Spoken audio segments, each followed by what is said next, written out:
امریکہ کی امیر ترین شخصیات میں سے ایک جس نے اپنی زندگی میں اپنی تمام تر دولت خیراتی اداروں کے بچوں کے نام کر دی۔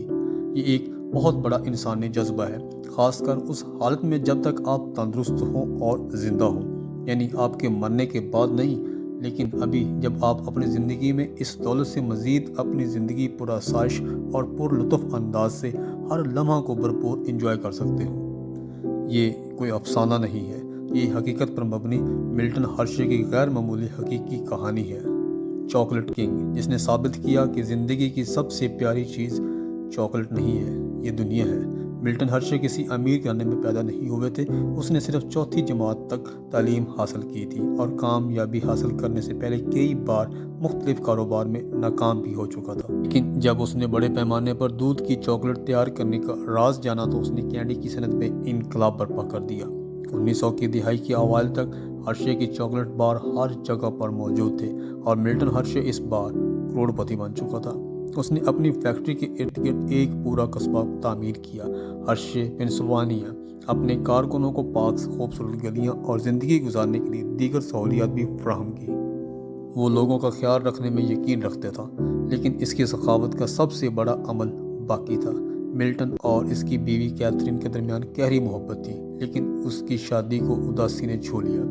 ان کے اپنے بچے نہیں ہو سکتے تھے۔ کیتھرین ایک انحطاطی بیماری میں مبتلا تھی جو بالآخر اس کی بعد میں جان بھی لے گئی۔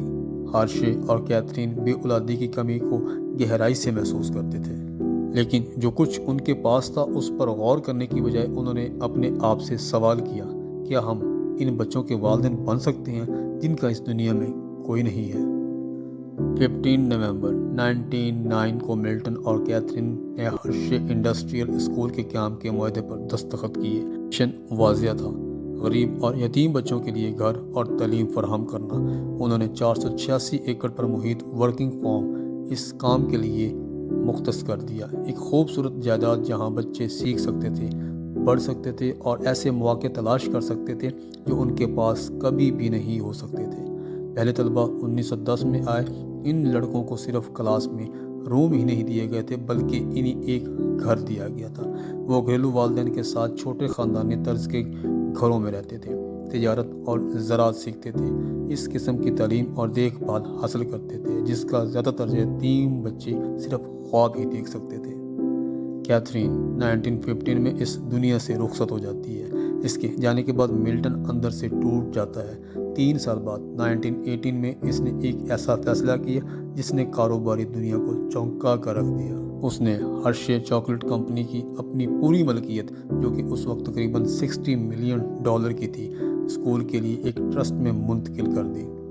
اس نے صرف اپنا گھر اور اس کا سامان رکھا، باقی سب کچھ کمپنی، منافع، مستقبل کی ترقی، یہ سب یتیم بچوں کی کفالت کے نام کر دیا۔ اس کے بارے میں سوچو، وہ ناقابل تصور عیش و آرام میں رہ سکتا تھا۔ وہ حویلیاں، پلازے، فیکٹریاں بھی بنا سکتا تھا، دنیا کا سفر کر سکتا تھا، اپنے آپ کو ہر آسائش سے گھیر سکتا تھا۔